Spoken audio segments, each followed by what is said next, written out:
आज 25 फरवरी 2023 की मीठे प्यारे शिव बाबा की मुरली सुनेंगे। आज का महावाक्य है, मीठे बच्चे, श्री श्री की श्रेष्ठ मत पर चलने से ही तुम नर से श्री नारायण बनेंगे, निश्चय में ही विजय है। आज का प्रश्न है, ईश्वर की डायरेक्ट रचना में कौन सी विशेषता अवश्य होनी चाहिए? उत्तर है, सदा हर्षित रहने की। ईश्वर की रचना के मुख से सदैव ज्ञान रत्न निकलते रहें। चलन बड़ी रॉयल चाहिए। बाप का नाम बदनाम करने वाली चलन ना हो। रोना, लड़ना, झगड़ना, उल्टा सुल्टा खाना, यह ईश्वरीय संतान के लक्षण नहीं। ईश्वर की संतान कहलाने वाले अगर रोते हैं, कोई अकर्तव्य करते हैं, तो बाप की इज्जत गंवाते हैं। इसलिए बच्चों को बहुत बहुत संभाल करनी है। सदा ईश्वरीय नशे में हर्षित मुख रहना है। गीत है, तकदीर जगाकर आई हूँ। ओम शांति। बच्चों का मुखड़ा देखना पड़ता है। यह कोई साधु संत नहीं, बाप दादा और बच्चे हैं। इसको कहा जाता है ईश्वरीय कुटुंब परिवार।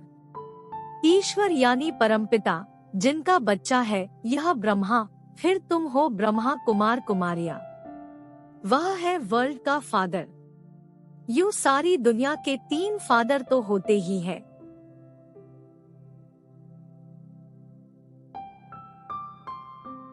एक निराकार बाप, दूसरा प्रजापिता ब्रह्मा, तीसरा फिर लौकिक बाप। परंतु यह किसी को भी पता नहीं है। चित्र आदि भी बनाते हैं, लेकिन जानते नहीं कि यह कब आए थे। शिव का भी चित्र है, ब्रह्मा, विष्णु, शंकर का भी चित्र है, परंतु वह क्या पाठ बजा रहे हैं, उन्हों नाम क्यों गाया जाता है, यह कोई भी नहीं जानते। भल बहुत पढ़े हुए हैं, लाखों की संख्या लेक्चर सुनने जाती है, परंतु तुम बच्चों के आगे जैसे कुछ भी नहीं जानते। बिल्कुल ही तुच्छ बुद्धि है। बाबा आकर तुमको स्वच्छ बुद्धि बनाते हैं। तुम सब कुछ जानते हो। ऊंचते ऊंच बाप है। अब नई रचना रच रहे हैं। नई दुनिया में नई रचना चाहिए ना। गांधी जी भी कहते थे, नई दुनिया, नया राज्य चाहिए। भारत ही है जिसमें एक राज्य सतयुग में होता है। सिर्फ सूर्यवंशी लक्ष्मी नारायण का राज्य होता है, फिर चंद्रवंशी का राज्य होता है, तो सूर्यवंशी प्राय लोप हो जाता है। फिर कहा जाता है चंद्रवंशी राज्य। हाँ, वह जानते हैं कि लक्ष्मी नारायण हो करके गए हैं, परंतु कहलाएगा राम सीता का राज्य। तो ब्रह्मा कोई क्रिएटर नहीं है, रचिता एक बाप है। शिव बाबा रचता आते हैं, आकर बतलाते हैं कि मैं कैसे नई रचना रच रहा हूँ। ब्रह्मा द्वारा तुम ब्राह्मणों को रच रहा हूँ, तो बाप से जरूर वर्षा मिलना चाहिए। यह थोड़ी सी बात भी कोई समझ जाए तो 21 जन्मों के लिए अहो सौभाग्य। कभी भी दुखी व विधवा नहीं होंगे। यह किसकी बुद्धि में पूरा नशा ही नहीं है बहुत सहज। ओम शांति। तुम आते हो इस पाठशाला में, किसकी पाठशाला है? श्रीमद् भगवत की पाठशाला। फिर उनका नाम गीता रख दिया है। श्रीमद् श्रेष्ठ ते श्रेष्ठ परमात्मा की है, वह अपने बच्चों को श्रेष्ठ मत दे रहे हैं।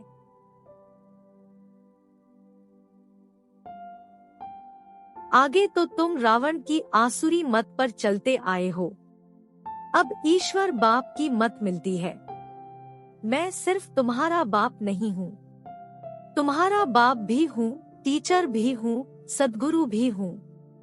जो हमारे बनते हैं, कहते हैं शिव बाबा ब्रह्मा मुख द्वारा हम आपके बन गए। प्रतिज्ञा करते हैं, मैं आपकी हूँ, आपकी ही रहूंगी। बाबा भी कहते हैं, तुम हमारे हो, अब मेरी मत पर चलना। श्रीमत पर चलने से तुम सो श्रेष्ठ लक्ष्मी नारायण बन जाएंगे। गारंटी है। कल पहले भी तुमको नर से नारायण, नारी से लक्ष्मी बनाया था। ऐसा कोई मनुष्य कह न सके, किसको कहने आएगा नहीं। यह बाप ही कहते हैं, मेरे बच्चे, मैं तुमको राजयोग सिखलाकर फिर से स्वर्ग का मालिक बनाता हूँ। सतयुग है अल्लाह की दुनिया। भगवती भगवान को अल्लाह कहेंगे। इस समय सब उल्टे लटके हुए हैं। चील आकर टूंगा लगाती है ना, यहाँ भी माया टूंगा लगा देती है। दुखी होते रहते हैं। अभी बाप कहते हैं, तुमको इन दुखों से विषय सागर से क्षीर सागर में ले चलते हैं। अब क्षीर सागर तो कोई है नहीं। कह देते हैं, विष्णु सूक्ष्म वतन में क्षीर सागर में रहते हैं। यह अक्षर महिमा के हैं। अब मैं ज्ञान सागर तुम बच्चों को स्वर्ग का मालिक बनाता हूँ। तुम काम चिता पर बैठने से जलकर काले बन जाते हो। मैं आकर तुम पर ज्ञान वर्षा करता हूँ, जिससे तुम गोरे बन जाते हो। शास्त्रों में यह अक्षर है। सगर राजा के बच्चे जल मरे थे।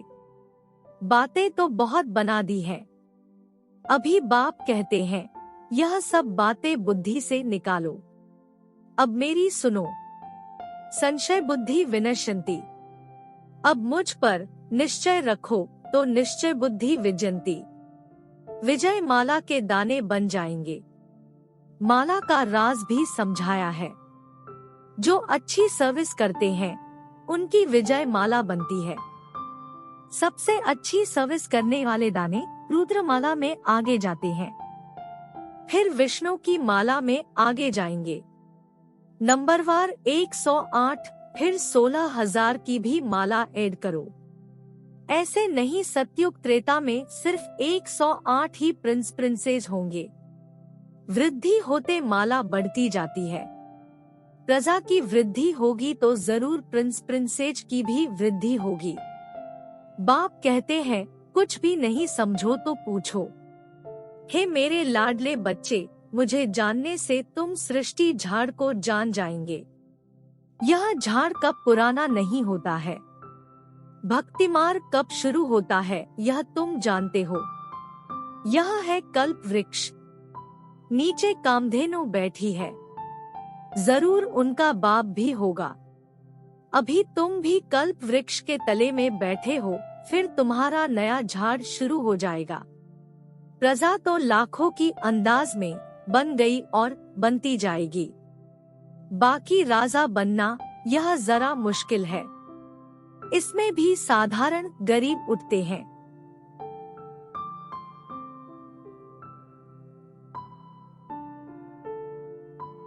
बाबा कहते हैं, गरीब निवाज मैं हूँ। दान भी गरीब को किया जाता है। अहिल्याएं, कुब्जाएं, पाप आत्माएं जो हैं, ऐसे ऐसे को मैं आकर वरदान देता हूँ। तुम एकदम सन्यासियों को भी बैठ ज्ञान देंगे। ब्राह्मण बनने बिगर देवता कोई भी बन न सके। जो देवता वर्ण के थे वह ब्राह्मण वर्ण में आए, तब फिर देवता वर्ण में जा सके। तुम मात पिता गाते तो सब हैं, परंतु अब तुम प्रैक्टिकल में हो। यह है ब्राह्मणों की नई रचना। ऊंचते ऊंच चोटी ब्राह्मण, ऊंचते ऊंच भगवान, फिर ईश्वरीय संप्रदाय। तो तुमको इतना नशा रहना चाहिए। हम ईश्वर के पौत्र पोत्रियां, प्रजापिता के बच्चे हैं।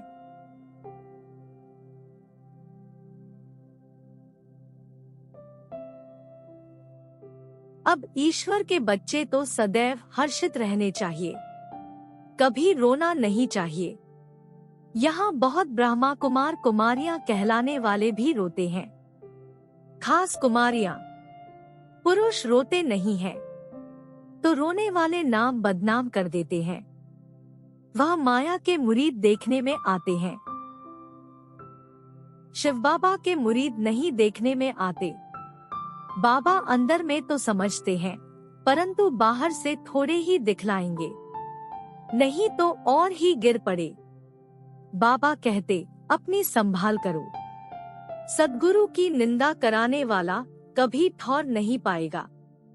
वह समझ लेवे, हम राजगद्दी कभी नहीं पाएंगे। तुम्हें तो सदैव हर्षित रहना चाहिए। जब तुम यहाँ हर्षित रहेंगे, तब 21 जन्म हर्षित रहेंगे। भाषण करना कोई बड़ी बात नहीं, वह तो बहुत सहज है। श्री कृष्ण जैसा बनना है तो अभी सदा हर्षित मुख रहो और मुख से रत्न निकलते रहें। मुझ आत्मा को परमपिता परमात्मा का धन मिला है।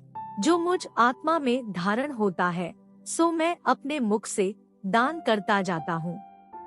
जैसे बाबा शरीर का लोन ले दान करते रहते हैं, ऐसी अवस्था चाहिए। बाबा बाहर से भल प्यार देते हैं, परंतु देखते हैं इनकी चलन बदनामी करने वाली है, तो दिल में रहता है यह ठौर नहीं पा सकेंगे।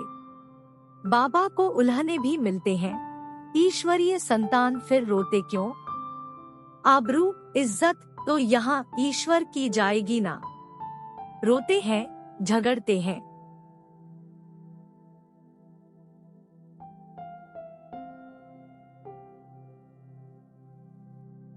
उल्टा सुल्टा खाते हैं।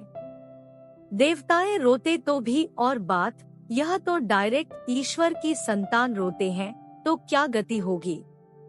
ऐसा अकर्तव्य कार्य नहीं होना चाहिए जो बाप की आबरू गवाओ। हर बात में संभाल चाहिए। तुमको ईश्वर पढ़ाते हैं।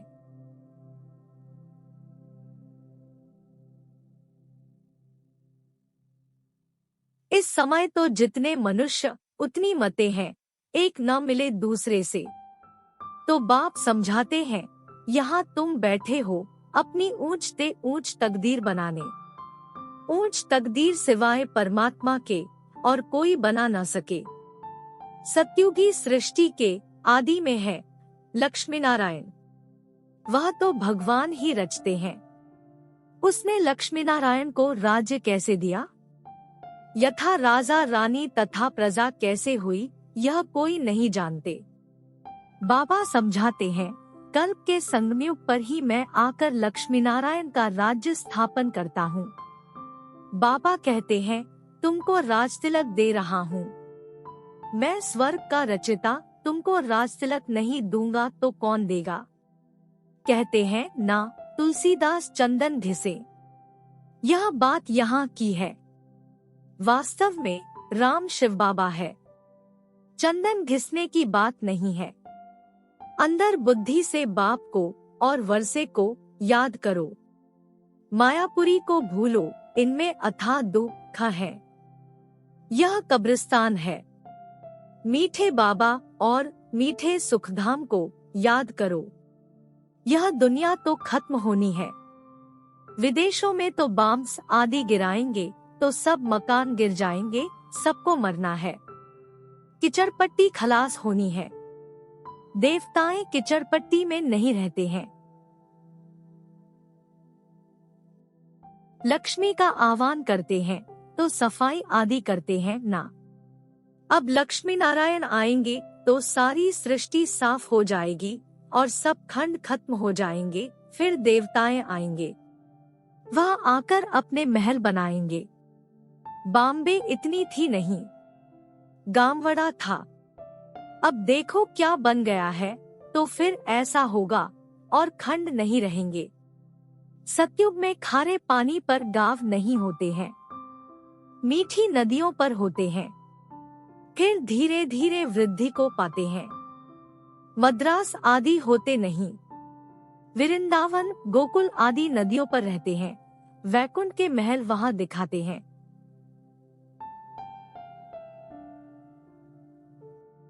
तुम जानते हो, हम यहाँ आए हैं नर से नारायण बनने। सिर्फ मनुष्य से देवता भी नहीं कहो। देवताओं की तो राजधानी है ना। हम आए हैं राज्य लेने। इसको कहा ही जाता है राजयोग। यह कोई प्रजा योग नहीं है। हम पुरुषार्थ करके बाप से सूर्यवंशी राज्य लेंगे। बच्चों से रोज पूछना चाहिए कि कोई भूल चूक तो नहीं की। किसको दूं, ख तो नहीं दिया, डिससर्विस तो नहीं की। थोड़ी सर्विस में थक नहीं जाना चाहिए। पूछना चाहिए, सारा दिन क्या किया। झूठ बोलेंगे तो गिर पड़ेंगे। शिव बाबा से कुछ छिप न सके, ऐसा मत समझना कौन देखता है। शिव बाबा तो झट जान जाएगा, मुफ्त अपनी सत्यानाश करेंगे। सच बताना चाहिए, तभी सतयुग में नाच करते रहेंगे। सच तो बिठो नच, खुशी में बहुत हर्षित मुख रहना चाहिए। देखो, स्त्री पुरुष है, एक के सौभाग्य में स्वर्ग की बादशाही हो, दूसरे के भाग्य में नहीं भी हो सकती है। कोई का सौभाग्य है जो दोनों हथियाला बांधते हम ज्ञान चिता पर बैठ इकट्ठे जाएंगे। तुम बच्चे जगदम्बा माँ की बायोग्राफी को जानते हो और कोई 84 जन्म मानेंगे नहीं। उनको भुजाएं बहुत दे दी हैं, तो मनुष्य समझेंगे यह तो देवता है, जन्ममरण रहित है। अरे चित्र तो मनुष्य का है ना, इतनी बाहें तो होती नहीं। विष्णु को भी 4 भुजाएं दिखाते हैं प्रवृत्ति को सिद्ध करने के लिए, यहाँ तो 2 भुजाएं ही होती है। मनुष्यों ने फिर नारायण को 4 भुजा, लक्ष्मी को 2 भुजाएं दी है। कहा फिर लक्ष्मी को 4 भुजाएं दी है। नारायण को सांवरा, लक्ष्मी को गोरा बना दिया है। कारण का कुछ भी पता नहीं पड़ता। तुम अभी जानते हो देवताएं जो गोरे थे, द्वापर में आकर जब काम चिता पर बैठते हैं तो आत्मा काली बन जाती है। फिर बाप आकर उन्हें काले से गोरा बनाते हैं। मीठे मीठे सिकीलधे बच्चों प्रति माता पिता बाप दादा का याद प्यार और गुड मॉर्निंग। रूहानी बाप की रूहानी बच्चों को नमस्ते। धारणा के लिए मुख्य सार है, 1. मीठे बाबा और मीठे सुखधाम को याद करना है। इस मायापुरी को बुद्धि से भूल जाना है। 2. सर्विस में कभी थकना नहीं है। विजय माला में आने के लिए अथक हो सर्विस करनी है। शिव बाबा से सच्चा रहना है, कोई भूल चूक नहीं करनी है, किसी को दुख नहीं देना है। वरदान 1 के पाठ द्वारा निराकार आकार को साकार में अनुभव करने वाले वरदानी मूर्त भव। सिर्फ 1 का पाठ पक्का करके वरदाता को राजी कर लो तो अमृतवेले से रात तक हर दिनचर्या के कर्म में वरदानों से ही पलते चलते उड़ते रहेंगे। वह 1 का पाठ है, एक बल एक भरोसा, एक मत एक रस, एकता और एकांत प्रिय। यह एक शब्द ही बाप को प्रिय है। जो इस 1 का पाठ पक्का कर लेते हैं उन्हें कभी मुश्किल का अनुभव नहीं होता। ऐसी वरदानी आत्मा को विशेष वरदान प्राप्त होता है, इसलिए वे निराकाराकार को जैसे साकार अनुभव करते हैं। स्लोगन: किसी से किनारा करके अपनी अवस्था बनाने के बजाय सर्व का सहारा बनो। ओम शांति।